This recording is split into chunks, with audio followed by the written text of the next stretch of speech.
Hello बच्चों, मैं आपकी सोशल साइंस के एजुकेटर निहारिका। और जैसे कि हम मैन्युफैक्चरिंग इंडस्ट्रीज पढ़ रहे थे, तो this is part 3 of manufacturing industries और यहाँ पे हो जाएगा हमारा पूरा चैप्टर फिनिश। पार्ट 2 हमने पार्ट 1 एंड पार्ट 2 दोनों कर चुके हैं। जिसने पार्ट 1 एंड पार्ट 2 नहीं देखा है, जाके पार्ट 1 एंड पार्ट 2 देखो, ताकि पार्ट 3 आपको अच्छे से समझ आए और इसमें हमारा हो जाएगा पूरा चैप्टर फिनिश। ठीक है, तो बिना टाइम वेस्ट किए let's start the chapter. Okay, so भाई अभी क्या हम देख रहे हैं, types of agro based industries. अब एग्रो बेस्ड इंडस्ट्रीज क्या होती हैं? ऐसी इंडस्ट्रीज जिनका रॉ मटेरियल कहां से आता है? रॉ मटेरियल आता है कहां से? एग्रीकल्चर से, है ना। तो ऐसी इंडस्ट्रीज जिनका रॉ मटेरियल एग्रीकल्चर से आता है उनको हम कहते हैं एग्रो बेस्ड इंडस्ट्रीज। ठीक है, तो अभी इसमें हम बात करेंगे शुगर इंडस्ट्री के बारे में। ठीक है, तो शुगर इंडस्ट्री मतलब शक्कर, शक्कर वाली, भाई शक्कर जहां बन रही है, चीनी, है ना, शक्कर। ठीक है, so India stand second as a world producer of sugar but occupies the first place in the production of gur and khandsari. World में सेकंड नंबर पे आता है इंडिया। ठीक है, पूरे वर्ल्ड में India is lying on the second position, है ना। इंडिया सेकेंड पोजीशन पर लाई करता है शुगर प्रोडक्शन में। ठीक है, पर फर्स्ट प्रोड्यूसर किस चीज में? भाई गुड़। गुड़ सब लोगों ने खाया होगा, है ना, ठंड में भाई गुड़ के लड्डू भी खाए जाते हैं। खानसारी, ये सब क्या है? ये सब भी शक्कर के ही प्रोड्यूस हैं। ठीक है, शुगर केन से ही बनते हैं। ओके, सो सेकेंड नंबर पे आता है शुगर प्रोडक्शन में और फर्स्ट नंबर पे आता है गुड़ और खानसारी के प्रोडक्शन में। कौन? इंडिया। ठीक है, sugar mills in India spread over Uttar Pradesh, Bihar, Maharashtra, Karnataka, Tamil Nadu, Andhra Pradesh and Gujarat. तो इन सारे स्टेट्स में हमें शुगर मिल्स देखने को मिलती हैं। ठीक है, शुगर मिल्स होती हैं, ओके, जहां पे शुगर बनती है। ओके, तो कहां कहां देखने को मिलती है हमें ये? उत्तर प्रदेश में, बिहार में, महाराष्ट्र में, कर्नाटका में, तमिलनाडु में, आंध्र प्रदेश में और गुजरात में। ठीक है, रिसेंट ईयर्स में एक टेंडेंसी देखी गई है, there is a tendency for the mills to concentrate in the southern and western states, specially in Maharashtra. कुछ सालों में हमें पहले देखो हमें देखने को मिलते थे जो इंडिया में शुगर मिल्स हैं इन स्टेट्स में फैली हुई थी। कुछ सालों में एक टेंडेंसी हो गई है कि ज्यादातर जो मिल्स हैं वो या तो वेस्टर्न और या तो सदर्न स्टेट्स में है। ठीक है, या तो वेस्टर्न स्टेट्स में है, मतलब महाराष्ट्र साइड में, या तो सदर्न स्टेट्स में लोकेटेड है। स्पेशली महाराष्ट्र में ज्यादा है मिल्स। ठीक है, तो एक टेंडेंसी देखने को मिल रही है कि यहाँ के लोग ज्यादा शक्कर प्रोड्यूस कर रहे हैं, मिल लगा रहे हैं। ठीक है, this is because the cane produced here has a higher sucrose. अब ये क्यों है? क्यों यहाँ के लोग जो हैं, सदर्न और वेस्टर्न स्टेट्स के जो लोग हैं, वो क्यों शुगर मिल्स ज्यादा लगा रहे हैं? यहाँ पे क्यों शुगर मिल्स हमें ज्यादा देखने को मिल रही है? क्योंकि यहाँ का जो गन्ना है ना, यहाँ का जो शुगर केन है उसमें ज्यादा सुक्रोज कंटेंट होता है। ठीक है, ज्यादा सुक्रोज कंटेंट होता है और यहाँ पे ना क्लाइमेट थोड़ा कूलर होता है। It ensures a longer crushing season, मतलब अच्छा यहाँ का जो शुगर केन है, जो गन्ना है, वो अच्छा है और इससे अच्छी अच्छी शक्कर प्रोड्यूस होती है। ठीक है, तो यहाँ का जो गन्ना है उसमें सुक्रोज कंटेंट बहुत अच्छा है ना, और अच्छे यहाँ पे गन्ने होते हैं, लंबे सीजन तक यहाँ पे गन्ने जो हैं होते रहते हैं। तो जो शक्कर है यहाँ से हमें अच्छी प्रोड्यूस हो जाती है। ठीक है, अच्छा खासा प्रोडक्शन हो जाता है, इसलिए यहाँ के लोग ज्यादा प्रेफर कर रहे हैं, ज्यादा टेंड्स टू हो रहे हैं किसकी तरफ? शुगर मिल्स की तरफ। ठीक है, नेक्स्ट, ये higher sucrose content, this is important here. ठीक है, क्योंकि यहाँ का जो केन है it have high sucrose content. Okay, next, अब भाई शुगर इंडस्ट्री क्या क्या चैलेंजेस फेस कर रही है? तो ये सीजनल है और शॉर्ट टर्म इंडस्ट्री है। ठीक है, एक सीजन में ही आते हैं गन्ने, तो सीजनल है और शॉर्ट टर्म इंडस्ट्री है।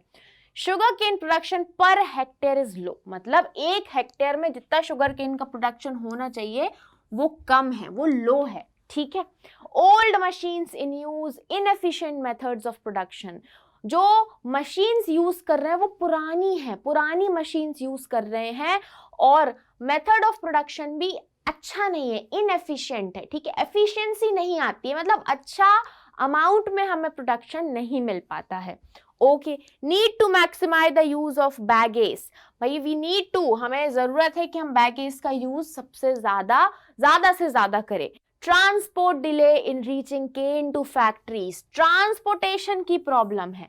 अब बेटा क्या होता है ना, जो गन्ना है, गन्ना जैसे ही कटा, खेत में गन्ना उग रहा है, अगर उसको जैसे ही काटा, जितनी जल्दी वो इंडस्ट्री तक पहुंच जाएगा उतना ज्यादा उसमें से शुगर प्रोड्यूस हो पाएगी। ये चीज हमेशा याद रखना। तो गन्ना जितनी जल्दी कटा, मतलब जैसे ही कटा, जितनी जल्दी वो इंडस्ट्री तक पहुंच गया उतना ज्यादा अच्छा उसमें कंटेंट रहता है और उतना अच्छा शक्कर उसमें प्रोड्यूस होता है। तो ट्रांसपोर्ट अच्छा नहीं है, ट्रांसपोर्ट अच्छा नहीं है तो डिले हो जाता है ना। इंडस्ट्रीज तक पहुंचते पहुंचते जो गन्ना थोड़ी देर में पहुंचता है, तो क्या हमको ना यील्ड नहीं मिलती है, ठीक है, हमको प्रोडक्शन अच्छा नहीं मिल पाता है। कि तो दीज आर द चैलेंजेस, ठीक है। तो ये चैलेंजेस हैं जो शुगर इंडस्ट्री फेस कर रही है। नेक्स्ट, अब हम बात करेंगे मिनरल बेस्ड इंडस्ट्रीज, ठीक है। तो ऐसी इंडस्ट्रीज जो कि मिनरल्स और मेटल्स को यूज करती हैं, जो कि मिनरल्स और मेटल्स को as a raw material use करती हैं, तो उनको हम कहते हैं मिनरल बेस्ड इंडस्ट्रीज, ठीक है। तो जिन इंडस्ट्रीज में मेटल्स यूज होते हैं और मिनरल्स यूज होते हैं for the production of other products, ठीक है, दूसरे प्रोडक्ट्स को बनाने के लिए, तो उन हम इंडस्ट्रीज को कहते हैं मिनरल बेस्ड इंडस्ट्रीज।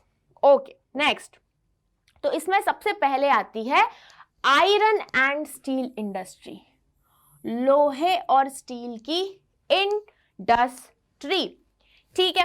तो the iron and steel industry is the basic industry since all the other industries heavy, medium and light depends on it for their machinery. Very important point and सबसे कहते हैं ना रामबाण point है ये। Iron और steel industry एक basic industry कहते हैं उनको। क्यों कहते हैं? क्योंकि आयरन और स्टील से ही तो हम दूसरी मशीन्स बनाते हैं, चाहे हम लार्ज स्केल इंडस्ट्रीज में चले जाएं, चाहे स्मॉल में चले जाएं, चाहे मीडियम में चले जाएं, मशीन्स जो बनती हैं या तो वो लोहे की होती हैं या तो स्टील की होती हैं। तो ये इनमें जो मशीन्स लग रही हैं वो काय से बनेंगी? आयरन और स्टील से। तो इसलिए जो आयरन और स्टील है वो बेसिक इंडस्ट्री कहलाई जाती है, क्योंकि ये सारी इंडस्ट्रीज है, हैवी हो गई, मीडियम हो गई, स्मॉल हो गई, सारे स्केल की इंडस्ट्रीज मशीनरी के लिए आयरन और स्टील इंडस्ट्री पर डिपेंडेंट होती हैं, ठीक है। India ranked second in the production of crude steel in the world with 111 million ton in 2019। 2019 में इंडिया ने 111 मिलियन टन जो है प्रोड्यूस किया था और सेकंड रैंक करता है इन the production of crude steel, है ना। क्रूड स्टील के प्रोडक्शन में वर्ल्ड में इंडिया सेकंड रैंक पे आता है। 1 मार्कर क्वेश्चन बेटा, 1 मार्कर क्वेश्चन, है ना। ओके, नेक्स्ट भाई, India is the largest producer of sponge iron. India सबसे बड़ा प्रोड्यूसर है स्पॉन्ज आयरन का। किसका? स्पॉन्ज आयरन का, ठीक है।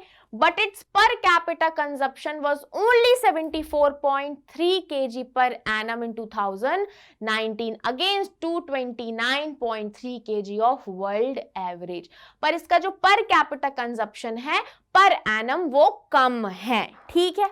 लार्जेस्ट प्रोड्यूसर है पर कंजप्शन कम है, ठीक है। Most of the public sector undertakings market their steel through steel authority of India limited SAIL से। मतलब जो पब्लिक सेक्टर अंडरटेकिंग्स होती हैं, जो PSUs होते हैं, वो अपना स्टील कैसे मार्केट करते हैं? इस बॉडी के through, steel authority of India के थ्रू अपना जो स्टील है वो मार्केट करते हैं, ठीक है। छोटा Nagpur plateau region has the maximum concentration of iron and steel industries.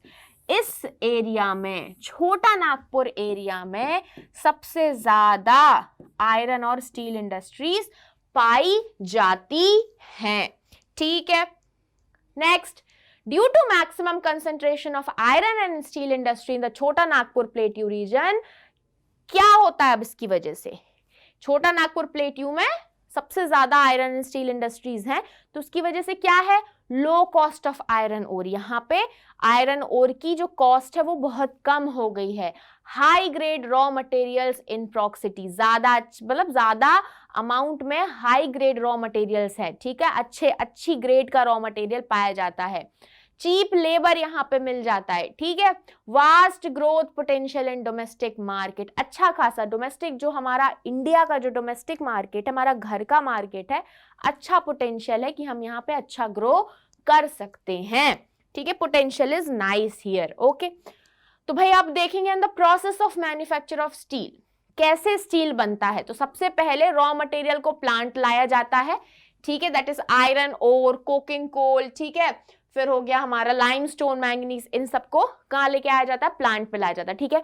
फिर भाई एक ब्लास्ट फर्नेस की प्रोसेस होती है, वो होती है जिसमें आयरन ओर को मेल्ट किया जाता है, लाइमस्टोन को उसमें ऐड किया जाता है और स्लैग को हटाया जाता है, ठीक है।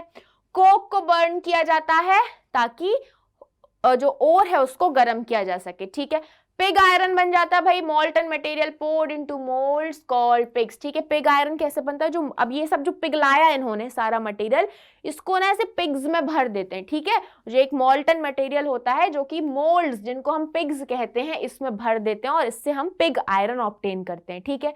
फिर उसके बाद भाई पिग आयरन को और ज्यादा प्यूरिफाई किया जाता है मेल्ट करके, और उसमें क्या उसको ऑक्सीडाइज किया जाता है, मैंगनीज, निकल, क्रोमियम ऐड किया जाता है और ऐसे हमारा स्टील फॉर्म होता है, ठीक है।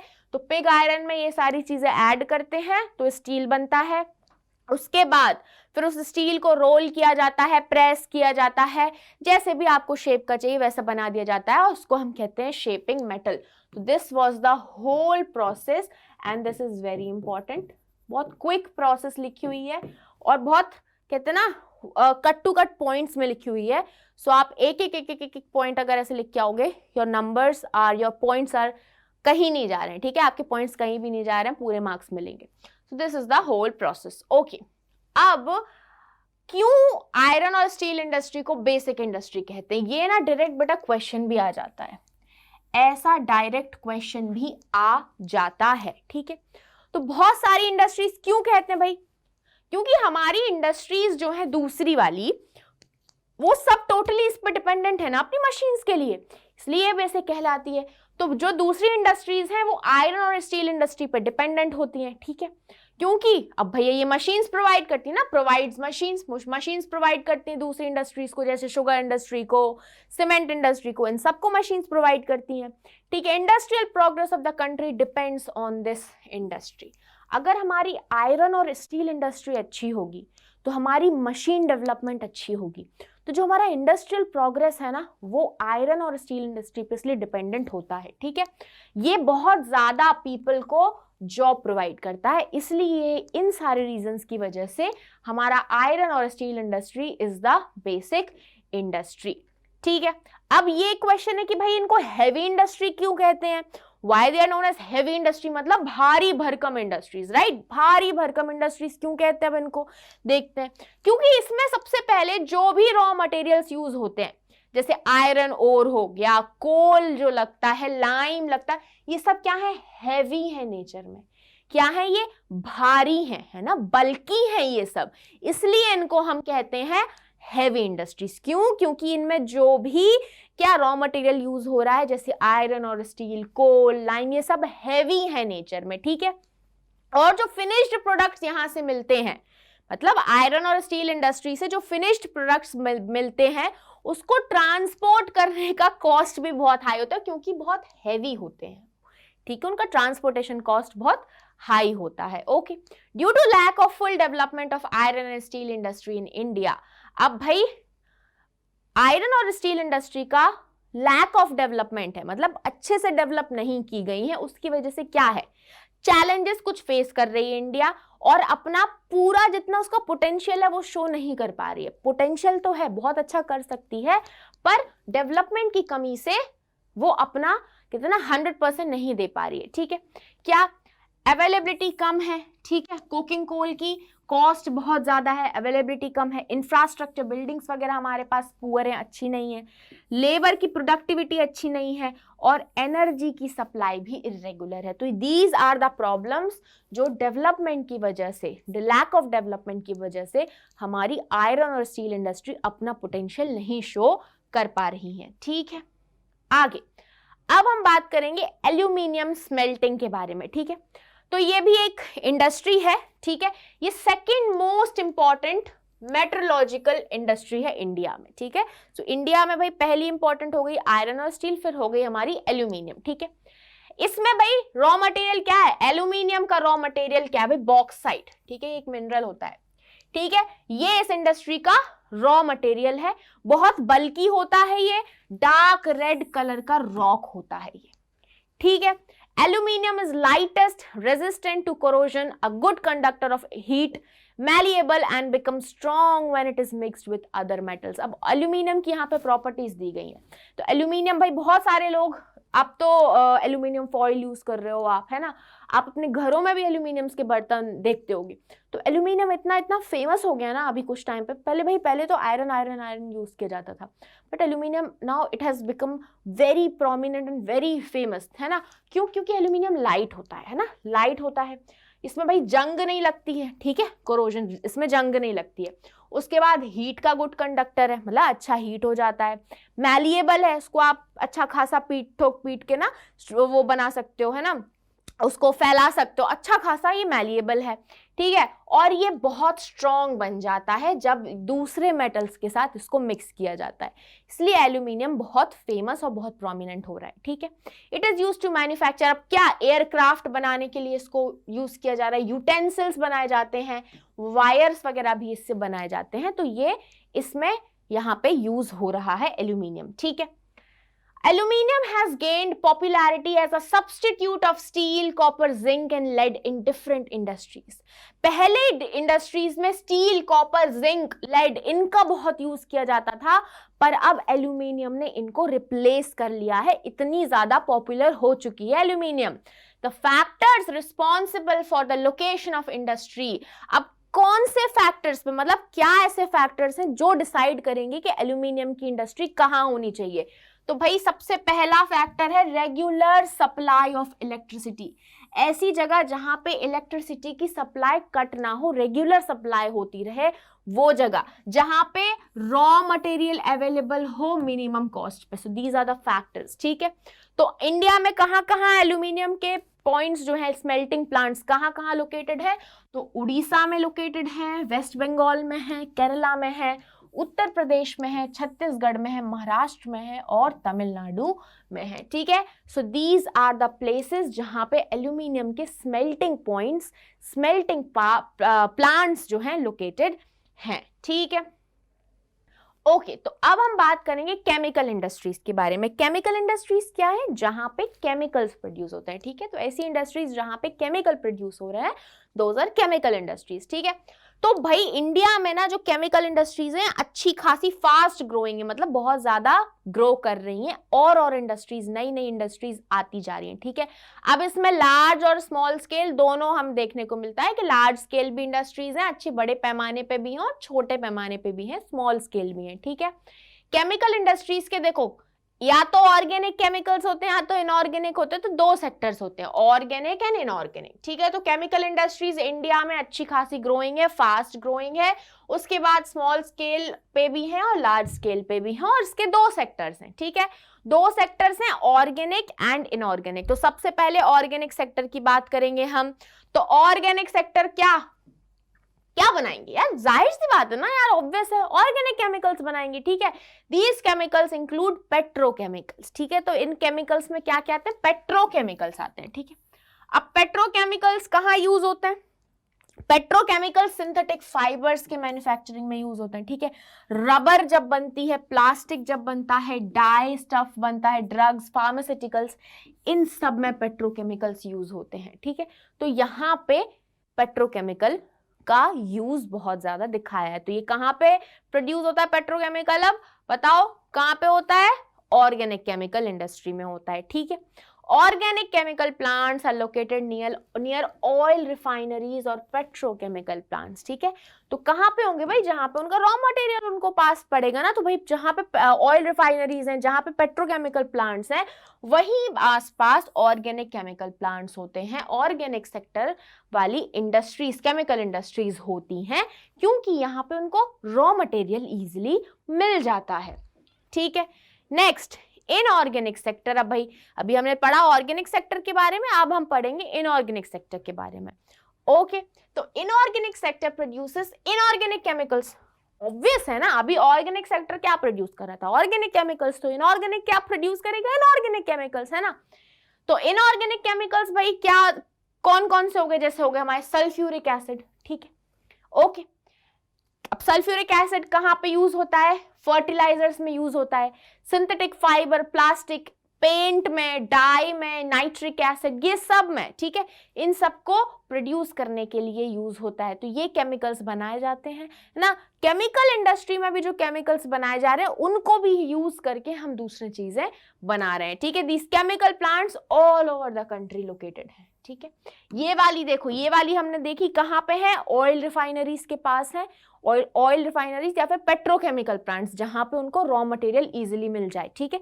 ऑर्गेनिक केमिकल प्लांट्स यहाँ पे लोकेटेड है, पर inorganic all over the country located है, ठीक है। नेक्स्ट, अब आएगा भाई फर्टिलाइजर इंडस्ट्रीज में। तो fertiliser industries are centred around the production of nitrogenous fertilisers and complex fertilisers which have a combination of nitrogen, phosphate and potash. क्या मतलब है इसका, The fertilizer industries are centered around the production of nitrogenous fertilizers. जहां पे nitrogenous fertilizers produce हो रहे हैं, that is mainly urea, और कॉम्प्लेक्स फर्टिलाइजर प्रोड्यूस हो रहे हैं जो कि नाइट्रोजन, फॉस्फेट और पोटैश से मिलके बनते हैं, ठीक है। इनके प्रोडक्शन के अराउंड यहाँ पे फर्टिलाइजर इंडस्ट्रीज होती हैं, ठीक है। तो फर्टिलाइजर्स इंडस्ट्री कहाँ होती है, जहां पे नाइट्रोजनस फर्टिलाइजर और कॉम्प्लेक्स फर्टिलाइजर का प्रोडक्शन हो रहा है, ठीक है। Potash is entirely imported as the country does not have any reserves of the commercially usable potassium compound. जो पोटैश है ये इसको हम पूरा इंपोर्ट करते हैं क्योंकि हमारी कंट्री में कोई अच्छा रिजर्व नहीं है जहां पे हमें पोटैश मिले, ठीक है। After the Green Revolution, the industry expanded to several parts of the country. देखो ये तो है, जब तक ग्रीन रेवोल्यूशन, हरित क्रांति नहीं आई थी, तब तक फर्टिलाइजर्स का यूज उतना नहीं किया जाता था, ठीक है। जिन लोगों को नॉलेज थी, ऑर्गेनिकली ज्यादा लोग प्रेफर करते थे, ठीक है, खाद वगैरह डालना। अब जब से ये ग्रीन रेवोल्यूशन आया है, लोगों को बहुत ज्यादा नॉलेज हो गई, पता चला कि अच्छा फर्टिलाइजर डालने से हम अपनी जो उपज है वो बढ़ा सकते हैं। तो ग्रीन रेवोल्यूशन के बाद इतना ज्यादा अमाउंट में फर्टिलाइजर्स लोग यूज करने लगे और तब से ये जो इंडस्ट्री है ना, इनकी डिमांड भी बहुत ज्यादा बढ़ गई है ना, इंडस्ट्री एक्सपैंड हो गई है। गुजरात, तमिलनाडु, उत्तर प्रदेश, पंजाब, केरला, ये half of the fertiliser production करती हैं, ठीक है। सिर्फ ये जो स्टेट्स हैं फर्टिलाइजर प्रोडक्शन, हाफ जितना भी पूरा प्रोडक्शन हो रहा है फर्टिलाइजर का, हाफ उसका ये स्टेट्स कंट्रीब्यूट करती हैं, ठीक है। नेक्स्ट, अब हम बात करेंगे भाई सीमेंट इंडस्ट्री के बारे में, ठीक है। तो cement is essential for construction. भाई सीमेंट तो बहुत यूजफुल है, क्यों नहीं है यूजफुल, घर बनाना है, यू नीड सीमेंट यार। गए वो जमाने की मिट्टी से बनाते थे लोग भाई, अब सीमेंट सबको चाहिए, सीमेंट है ना। You need to construct anything, any building, you have to have cement, right. तो सीमेंट बहुत इंपॉर्टेंट है कंस्ट्रक्शन के लिए। घर बनाना है आपको, फैक्ट्री बनानी है आपको, ब्रिज बनाना, आपको रोड बनाना, आपको एयरपोर्ट बनाना, आपको डैम बनाना, आपको कुछ भी बनाना, you have to have cement, right. तो cement is very important. The industry, अब भैया इस इंडस्ट्री में क्या लगता है, तो इसमें हैवी और बल्की मटेरियल्स लगते हैं, ठीक है। जैसे लाइमस्टोन लगता है, जिप्सम लगता है, सिलिका लगता है, ये सारे इसके रॉ मटेरियल्स हो गए। पहला सीमेंट प्लांट चेन्नई में 1904 में एस्टैब्लिश हुआ था। यहाँ पे this is the first cement plant, 1 marker बेटा, ठीक है, this is 1 marker, okay. After independence the industry flourished in India. अब यहां देख रहे हो आप, हमको वो नहीं मिली है अभी, क्या नहीं मिली हमको आजादी नहीं मिली अभी, है ना। बट इंडिपेंडेंस के बाद इंडस्ट्री, ये जो सीमेंट इंडस्ट्री है, ये पूरी इंडिया में फ्लरिश हो गई, फैल गई, है ना, क्योंकि कंस्ट्रक्शन बहुत ज़्यादा होने लगा, घर बन रहे थे, बिल्डिंग्स बन रही थी, ऑफिसेस बन रहे थे, डैम्स बन रहे थे, डेवलपमेंट हो रहा था ना, so you have to have cement. तो इसकी जो इंडस्ट्री है वो एक्सपैंड हो गई, ठीक है। Its plant are located in Gujarat due to its access to the market in the Gulf countries, ठीक है। इसके जो प्लांट्स हैं गुजरात में लोकेटेड है, क्योंकि यहाँ से इजीली गल्फ कंट्रीज से हम एक्सेस, उनका मार्केट एक्सेस कर सकते हैं, ठीक है। Next, why the development of cement industry is very important for our country. ऐसा डायरेक्ट क्वेश्चन भी आ जाता है कि हमारी सीमेंट इंडस्ट्री का डेवलपमेंट क्यों इंपॉर्टेंट है हमारी कंट्री के डेवलपमेंट के लिए। तो सीमेंट इंडस्ट्री भाई क्या करती है, बेस्ट क्वालिटी प्रोडक्ट प्रोवाइड करेंगी, है ना। अच्छा, अगर हमारी सीमेंट इंडस्ट्रीज अच्छी होंगी तो वो अच्छी क्वालिटी ऑफ प्रोडक्ट हमें देंगी, है ना। उसके बाद there is a great demand in Asian and African countries and within India also, ठीक है। और अच्छे क्वालिटी प्रोडक्ट सबको चाहिए होते, ठीक है। तो एशियन मार्केट में, अफ्रीकन मार्केट में और इंडिया में भी अच्छी क्वालिटी सीमेंट की डिमांड सबको है, ठीक है। This industry is doing well in production as export.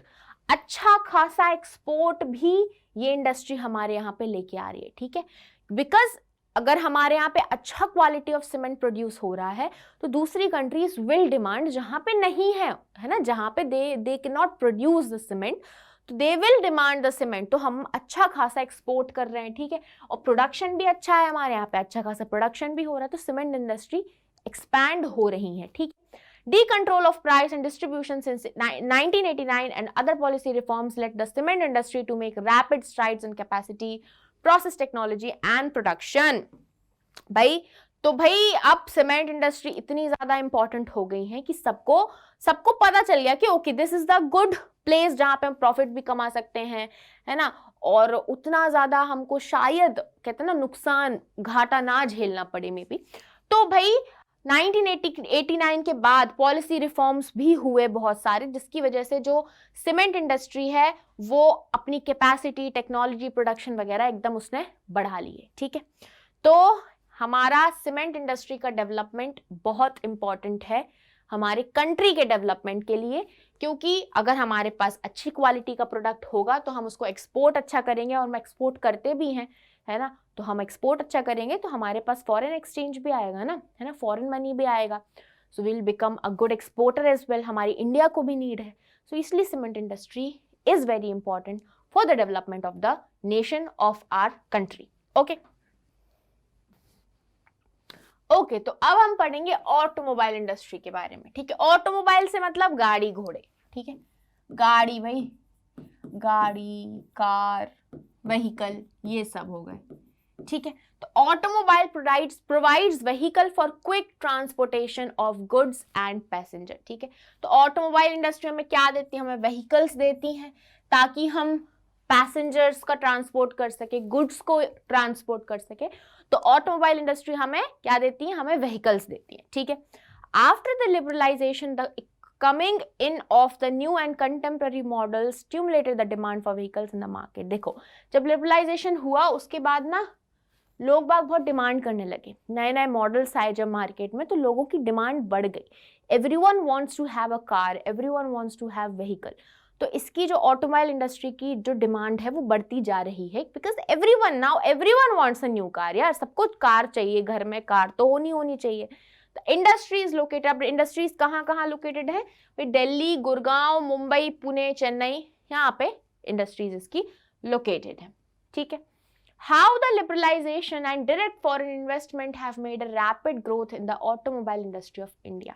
Liberalisation जब हुआ, बाहर का जो फॉरेन इन्वेस्टमेंट, लोग बाहर से आने लगे हैं ना, बाहर से लोग आके इन्वेस्ट कर रहे हैं, यहाँ पे इंडस्ट्रीज लगा रहे हैं, तो इसकी वजह से हमारी कंट्री में, हमारे इंडिया में ऑटोमोबाइल इंडस्ट्री कैसे ग्रो हुई, ठीक है, देखते हैं अब इसको। The coming in of new and contemporary model, देखो नए नए जब मॉडल्स आए, ठीक है, उसकी वजह से डिमांड बढ़ गई मार्केट में कि I want to have a car या व्हीकल चाहिए मुझे, तो इसकी जो डिमांड है वो बढ़ गई, ठीक है। लिबरलाइजेशन के बाद नए नए मॉडल्स आए, लोगों को अच्छे लगे, लोगों ने अपनी डिमांड बढ़ा दी। It led to a healthy growth of the industry, including passenger cars, 2 and 3 vehicles. ठीक है, 3 व्हीलर्स. ओके, तो ये इंडस्ट्री अच्छी खासी ग्रो की. किस किस में? 2 व्हीलर सेक्शन में भी की, 3 व्हीलर्स में भी की, और कार वगैरह में भी इसने अच्छी खासी ग्रोथ दिखाई. Foreign direct investment brought in new technology and aligned the industry with global developments. अब डायरेक्ट जो फॉरेन से जो इन्वेस्टमेंट आ रहा था, उनकी इन्वेस्टमेंट आप भाई वो यहाँ पे इंडस्ट्री लगा रहे थे. दे विल वांट कि हमको अच्छी अच्छी टेक्नोलॉजी लेके आए ताकि प्रोडक्शन अच्छा हो. ठीक है, तो इसकी वजह से नई नई टेक्नोलॉजी आई हमारी इंडिया में. ठीक है, नई नई टेक्नोलॉजी आई, और टेक्नोलॉजी नहीं आई तो प्रोडक्शन भी अच्छा हुआ, है ना. तो इसकी वजह से we have got the new technology as well. The industry has experienced a quantum jump in less than 15 years. और लेस देन 15 सालों में, लेस देन 15 ईयर्स अच्छी खासी कहते हैं ना एक जंप. अब आप देखोगे यार रोड्स पे ना कार ही कार आपको दिखाई देती है ना, कार चल रही हैं, बाइक्स चल रही हैं. तो ऑटोमोबाइल इंडस्ट्री ने बहुत अच्छा खासा जंप मारा है. ठीक है, at present there are 15 manufacturers of passenger cars, 9 of commercial vehicles, 14 of 2 and 3 vehicles. ठीक है, 3 व्हीलर्स. तो अभी अगर हम देखें तो पैसेंजर कार्स के लिए 15 मैन्युफैक्चरर्स हैं, 9 कमर्शियल व्हीकल्स के लिए हैं, और 14 हैं 2 और 3 व्हीलर्स के प्रोडक्शन के लिए. ठीक है, तो भाई इसलिए जो हमारी इन सारी चीज़ों की वजह से इन्वेस्टमेंट अच्छा आया, नई टेक्नोलॉजी आई, लोगों की डिमांड बढ़ी, है ना. लोग they want to have a car, they want to have a 2 wheeler, they want to have a bike. तो इसकी वजह से हमारा जो कंट्री में ऑटोमोबाइल इंडस्ट्री का सेक्टर है वो एकदम से ग्रो किया है, बूम आया है उसमें. ठीक है, अब हम बात करेंगे इंफॉर्मेशन टेक्नोलॉजी और इलेक्ट्रॉनिक इंडस्ट्री के बारे में. आईटी ना, इंफॉर्मेशन टेक्नोलॉजी एंड इलेक्ट्रॉनिक्स. अब भाई यहाँ पे कौन कौन से प्रोडक्ट्स आते हैं? ट्रांजिस्टर हो गए हमारे, टेलीविजन हो गए, इलेक्ट्रॉनिक्स का सामान ना. घर घर में इलेक्ट्रॉनिक्स है यार. हम फोन लेके घूम रहे हैं, हम टीवी में टीवी देख रहे हैं, हम कंप्यूटर चला रहे हैं, एवरीथिंग इज इलेक्ट्रॉनिक्स, राइट. तो इसका भी भाई हम अपने चारों तरफ से इलेक्ट्रॉनिक्स से घिरे हुए हैं यार. Everything around us we see is some kind of sort of related to electronics, right. तो कौन कौन से प्रोडक्ट्स आते हैं? Television, telephone, cellphone, telephone exchange, radars, computer, बहुत सारे, मतलब जो पूरी कंप्यूटर इंडस्ट्री वगैरह सब, तो उसमें तो इलेक्ट्रॉनिक्स ही इलेक्ट्रॉनिक्स है. तो we are all using electronics so much. तो ऑब्वियस सी बात है उसकी जो इंडस्ट्री है वो तो ग्रो करेगी करेगी ना, डिमांड एकदम बढ़ती जा रही है उसकी. Bengaluru has emerged as electronic capital of India. This is 1 marker बेटा, है ना, 1 मार्कर है ये बच्चों. बैंगलोर जो है ये बाहर एक इमर्ज होके आया, ये जो इलेक्ट्रॉनिक कैपिटल बना है इंडिया का. Other important centre electronic goods के लिए और भी जो इंपॉर्टेंट सेंटर है वो है नोएडा, मुंबई, चेन्नई, हैदराबाद, पुणे, दिल्ली, कोलकाता, लखनऊ एंड कोयम्बतूर. तो ये सब इंपॉर्टेंट पॉइंट्स हैं ना, सेंटर्स हैं इलेक्ट्रॉनिक्स के लिए. ओके, अब contribution of India's information and technology industry in the economic development. हमारी इंडिया का जो इकोनॉमिक डेवलपमेंट हुआ है उसमें ये जो आईटी सेक्टर है, इंफॉर्मेशन टेक्नोलॉजी इंडस्ट्री है, उसने क्या कंट्रीब्यूट किया है? तो सबसे पहले तो प्रोवाइड एम्प्लॉयमेंट, अच्छा खासा एम्प्लॉयमेंट जनरेट करता है ये इंडस्ट्री. ठीक है, तो एम्प्लॉयमेंट दे रहा है हमको. उसके बाद भाई मेजर फॉरेन एक्सचेंज अर्नर. ठीक है, अच्छा खासा फॉरेन एक्सचेंज भी यहां से हमें इस इंडस्ट्री की मदद से आ रहा है. ठीक है, number of working women have been increased. IT industry वगैरह में हम देखते हैं कि विमेन जो है अच्छा खासा अमाउंट ऑफ विमेन यहाँ पे काम करती हैं. तो वर्किंग विमेन का जो नंबर है वो इंक्रीज हुआ है इस इंडस्ट्री की वजह से. The continuing growth in the hardware and software is the key to the success of IT industry in India. जो हार्डवेयर सॉफ्टवेयर दोनों सेक्शन जो हैं वो ग्रो कर रहे हैं और साथ साथ हमारी कंट्री भी ग्रो कर रही है. ठीक है, आईटी इंडस्ट्री बढ़ती जा रही है. Software technology parks provide single window service and high data communication facility to software expert. अच्छी फैसिलिटी देती है. ठीक है, अच्छा यार हमको कितनी सारी चीजें अब कहते हैं ना टिप्स पे हैं भाई. कोडिंग हो रही है पीछे आईटी सेक्टर में, लोग बैठ के कोडिंग कर रहे हैं. वी आर सीइंग, कहते हैं ना एक पूरा हम पेज देख रहे हैं, उसके पीछे कितनी खतरनाक की कोडिंग होती होगी. तो हम इजिली डाटा को एक्सेस कर पा रहे हैं, है ना, हम सिक्योर भी हैं, है ना. तो everything is happening because of IT industry. ठीक है, सो आईटी इंडस्ट्री ग्रो कर रही है और इन सारी चीजों की वजह से हमारा इकोनॉमिक डेवलपमेंट भी हो रहा है. ठीक है। Industrial pollution and environmental degradation, देखो अब भाई इन्वायरमेंट पोल्यूशन तो होता ही होता है, इंडस्ट्री लगाओगे तो कहीं ना कहीं आप इन्वायरमेंट को थोड़ा बहुत नुकसान कर रहे हो। ऐसे स्टेप्स होते हैं कि आप इन्वायरमेंट को नुकसान ना पहुंचाओ, है ना, होते हैं ऐसे स्टेप्स, बट आप कहीं ना कहीं फिर भी पहुंचा ही देते हो, तो उसी के बारे में हम बात करेंगे यहाँ पे। Although industries have contributed significantly to India's economic growth and development, but their waste products have caused environmental degradation. Industries की मदद से, क्या लिखा है इसमें, इंडस्ट्रीज की मदद से हम डेवलपमेंट तो करते हैं, है ना, हमारी कंट्री का डेवलपमेंट हो रहा है, इकोनॉमिक डेवलपमेंट हो रहा है, पर उसकी वजह से हमारा क्या हो रहा है, हमारा इन्वायरमेंट थोड़ा बहुत खराब हो रहा है। जो उसके वेस्ट प्रोडक्ट्स होते हैं, इंडस्ट्रीज से जो वेस्ट वाटर निकल रहा है, उससे नदियां खराब हो रही हैं, पानी खराब हो रहा है, राइट। तो उससे, उसके वेस्ट प्रोडक्ट से हमारा इन्वायरमेंट डिग्रेड हो रहा है। Industries are responsible for 4 type of pollution, 4 type का पोल्यूशन हो रहा है भैया, air, water, land and noise, 4 type का पोल्यूशन है भी, है ना। तो ये these are the 4 major types of pollution जो कि हो रहे हैं इंडस्ट्रीज की वजह से। तो सबसे पहले बात करेंगे भाई एयर पोल्यूशन के बारे में। अब एयर पोल्यूशन क्या होता है, हमारे एटमॉस्फेयर में जो अनडिजायरेबल गैसेस हैं, जो गैसेस एटमॉस्फेयर में नहीं होनी चाहिए ज्यादा अमाउंट में, ठीक है, जैसे भाई हमारा सल्फर डाइऑक्साइड हो गया, कार्बन मोनोऑक्साइड हो गया, ये सारी गैसेस अनडिजायरेबल गैसेस हैं, है ना, they should not be present in the atmosphere, these are harmful, right. तो इसकी वजह से जब ऐसी गैसेस का एक्यूमुलेशन, ऐसी गैसेस का प्रोपोर्शन बढ़ जाता है एयर में, और एयर जो है वो ब्रीदेबल नहीं रहती है, राइट। हम जैसे पोल्यूटेड एरिया में रह रहे हैं, तो वहाँ की एयर खराब है, हवा खराब है, तो that will harm us, that will harm people, right. तो जब ऐसी हवा में, हमारे एयर में जब ये सारी गैसेस मिक्स हो जाती हैं, अनडिजायरेबल गैसेस कहते हैं उनको, उसको, और वो हमारी एयर क्वालिटी खराब कर रही है, इसको हम कहते हैं एयर पोल्यूशन।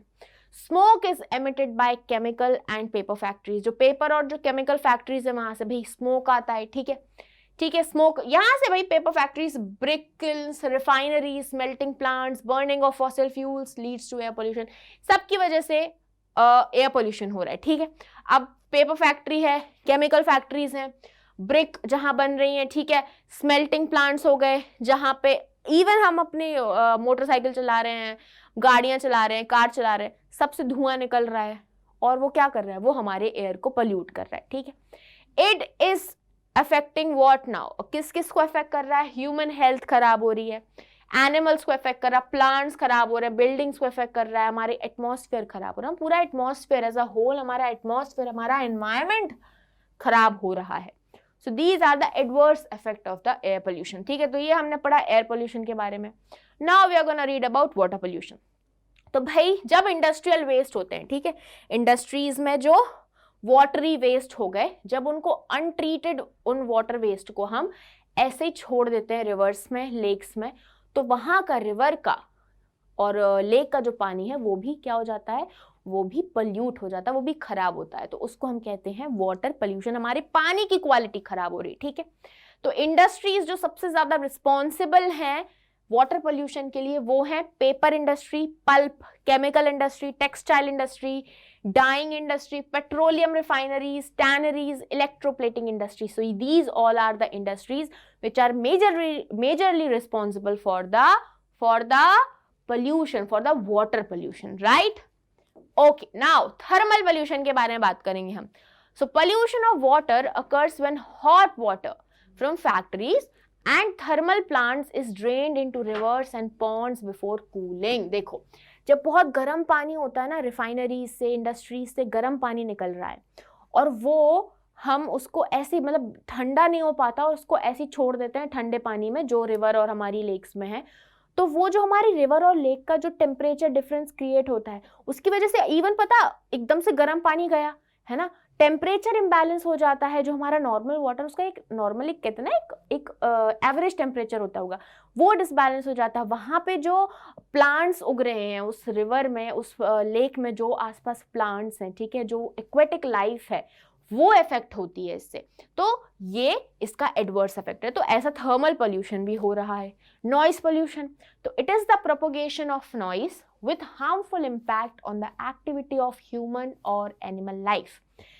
मतलब इंडस्ट्रीज से, या फिर ये जो कार हैं, अब आप किसी ट्रैफिक में खड़े हो जाओ, आप बहुत देर तक अगर ट्रैफिक में फंसे हुए हो और कंटिन्यूसली हॉर्न्स की आवाज आपको आएगी, पै पै पै, ओ मतलब आपको कहीं म्यूजिक सुनाई दे रहा है, कहीं कुछ बज रहा है, एयर पोल्यूशन हो रहा है, ठीक है, धुआं आ रहा है, कंटिन्यूसली कोई हॉर्न दे रहा है, तो एकदम कहते हैं ना, you will get irritated, right, irritated हो जाते हो, गुस्सा आने लगता है। This is noise pollution.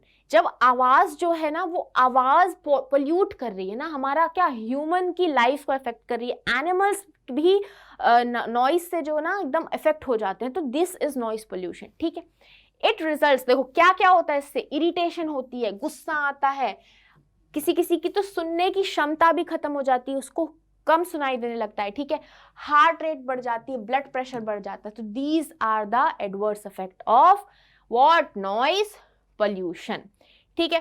अब भाई हम एनवायरमेंट को कंट्रोल कैसे करें, control of environmental degradation. Environment हमारा डिग्रेड तो हो रहा है, तो इसको कंट्रोल कैसे किया जाए। तो भाई इंडस्ट्रियल पोल्यूशन को कम करने के लिए कुछ सजेशंस दिए गए हैं, है ना, जैसे minimizing water usage by reusing and recycling wastewater into 2 or more successive stages, ठीक है। वाटर का जो हम यूज करते हैं, जो अच्छा फ्रेश वाटर हम यूज कर रहे हैं, जो साफ पानी यूज कर रहे हैं, उसको आप बार बार यूज करो, राइट, क्या, रिसाइकिल करो, है ना, रीयूज करो उसको, ठीक है, जो वेस्ट वाटर है उसको आप रिसाइकिल करो, आप उसको रीयूज करो, जिससे आप फ्रेश वाटर का कम यूज करोगे, ठीक है। रेन वाटर हार्वेस्टिंग टेक्निक जो है आप वो अपनाओ, ठीक है। उसके बाद हॉट वाटर को आप ट्रीट करो, ठीक है, जो गर्म पानी होता है और जो इंडस्ट्रियल वेस्ट जो पानी आता है उसको आप रिवर्स और लेक्स में छोड़ने से पहले उसको ट्रीट करो, पानी को ठंडा होने दो, और जो केमिकल वाला वाटर है उसको ट्रीट करो, ताकि उसका जो पॉइजनस, जो उसकी टॉक्सिसिटी है वो कम हो जाए, वो खत्म हो जाए। उसके बाद आप लेक्स और रिवर में उस पानी को छोड़ो ताकि पोल्यूशन कम हो, ठीक है। तो ये हो गए कुछ सजेशंस भाई। और किस भाई, इनको हम 3 फेजेस में कर सकते हैं, ठीक है, this can be done in 3 phases, 3 phases में हम इनको कर सकते हैं। तो सबसे पहले भाई primary treatment by mechanical means, mechanically आप ट्रीट करो, ठीक है। तो भाई स्क्रीनिंग देखो, है ना, ग्राइंडिंग, फ्लोक्यूलेशन एंड सेडिमेंटेशन, ये हो गए हमारे मैकेनिकल मीन्स। तो ये हो गए फर्स्ट स्टेज में। फिर सेकेंडरी ट्रीटमेंट बायोलॉजिकल प्रोसेस करो, ठीक है, बायोलॉजिकल प्रोसेस जैसे ट्रीज प्लांट करो आप, रेन वाटर हार्वेस्टिंग करो, ये हो गया भाई secondary treatment. And tertiary treatment by chemical, physical and biological process, जैसे वेस्ट वाटर को रिसाइकिल करो, सीवेज ट्रीटमेंट प्लांट्स लगाओ। तो ये हो गए हमारे 3 phases, primary treatment, secondary treatment और टर्शरी ट्रीटमेंट। इनकी मदद से हम एनवायरमेंट डिग्रेडेशन को कम कर सकते हैं, इसको कंट्रोल कर सकते हैं, ठीक है। अब भाई एनवायरमेंट पोल्यूशन को मिनिमाइज करने के लिए क्या क्या मेजर्स लिए गए हैं, ठीक है, क्या क्या लिए जाने चाहिए, जनरल मेजर्स हैं ये। तो भाई over drawing of ground water reserves by industries needs to be regulated legally. मतलब हम ग्राउंड वाटर में से जो पानी निकाल लेते हैं ना, तो भाई अंधाधुंध पानी है, निकालते जाओ, नहीं, तो ये लीगली रेगुलेट होना चाहिए, है ना। ऐसा नहीं कि भाई किसी के पास भी कोई भी वो है हक है कि आप जितना चाहे पानी आप यूज कर लो ग्राउंड वाटर, ऐसे तो भाई हमारा ग्राउंड वाटर खत्म ही हो जाएगा, रिजर्व्स खत्म हो जाएंगे, तो उसको रेगुलेट किया जाना चाहिए, क्या, रेगुलेट होने चाहिए वो, ठीक है। Generators and other machinery should be fitted with silencers, ठीक है, जो जनरेटर्स होते हैं, जो मशीन जिनसे आवाज आती है बहुत, उनमें साइलेंसर लगाए जाने चाहिए, ताकि क्या हो, नॉइस जो है वो ना फैले, ज्यादा नॉइस पोल्यूशन ना हो। Particulate matter in the air can be reduced by fitting smokestacks to factories with electrostatic precipitator, fabric filters, scrubbers and inertial separators, ठीक है। तो जो मतलब एयर में जो हमें पार्टिकुलेट मैटर्स देखने को मिलते हैं, छोटे छोटे पार्टिकल्स जो एयर पोल्यूशन क्रिएट करते हैं, उनको ना आए, मतलब इंडस्ट्रीज से ना आए, गाड़ियों से ना आए, तो फिल्टर्स लगाए जाने चाहिए, ताकि हमारी हवा जो है थोड़ी साफ हो सके, इसमें इतना पोल्यूटेंट ना जाए। यूज ऑफ ऑयल और gas instead of coal to reduce smoke emission from factories, factories में कोल की जगह ऑयल और गैस का यूज करो, ताकि जो स्मोक है वो कम प्रोड्यूस हो, ठीक है। मशीन्स को ऐसे डिजाइन करो कि भाई वो ज्यादा एफिशिएंट हो, है ना, मतलब कम उसको आप फ्यूल दे रहे हो और वो ज्यादा एफिशिएंसी दे रही है, आपको ज्यादा एनर्जी प्रोवाइड कर रही है, तो पोल्यूशन कम होगा। promote sustainable development by integrating economic development goals with environmental construction। मतलब sustainable development करो, ऐसे development करो कि जो हमें economic development भी दे और हमारे resources को भी खराब ना करे, हमारा environment भी खराब ना करे और हमारी future generation भी क्या ना हो, compromise ना हो उससे।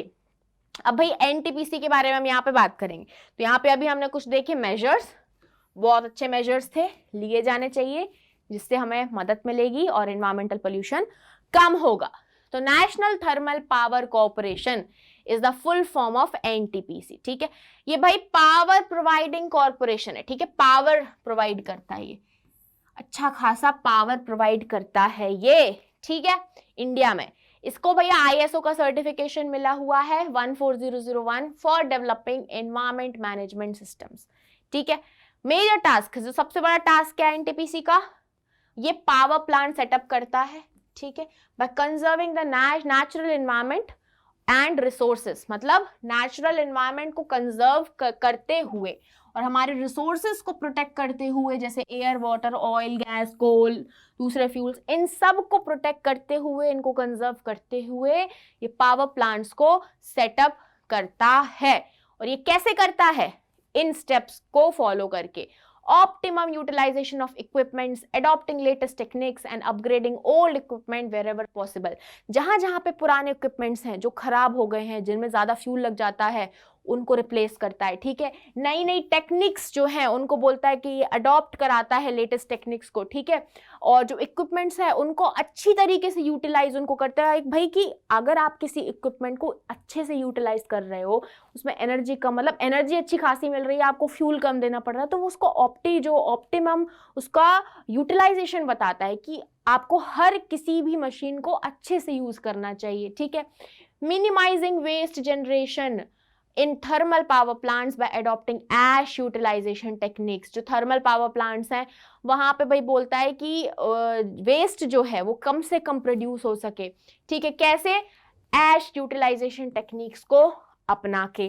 ठीक है, development of green belts by afforestation to maintain ecological balance. Very good step ये तो, कि भाई ग्रीन बेल्ट्स क्या है? इसे बेल्ट्स लगा देता है, लगा रहा है, एफॉरेस्टेशन कर रहा है, पेड़ लगा रहा है। ठीक है, पेड़ लगा रहा है बहुत ज्यादा और एक बेल्ट के उसमें, तो उसको हम कह रहे हैं ग्रीन बेल्ट। ठीक है, तो एफॉरेस्टेशन कर रहा है ताकि जो हमारा इकोलॉजिकल बैलेंस है वो बना रहे।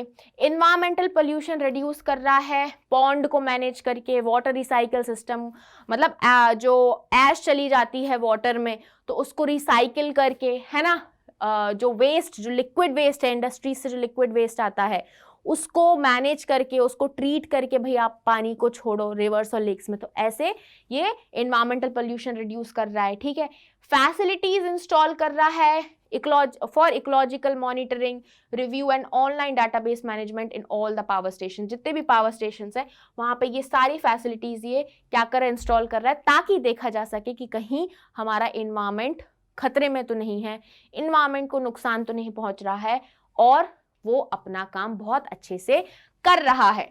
ठीक है, so this was the whole chapter. हमारा मैन्युफैक्चरिंग इंडस्ट्रीज पूरा चैप्टर हमने पढ़ लिया है।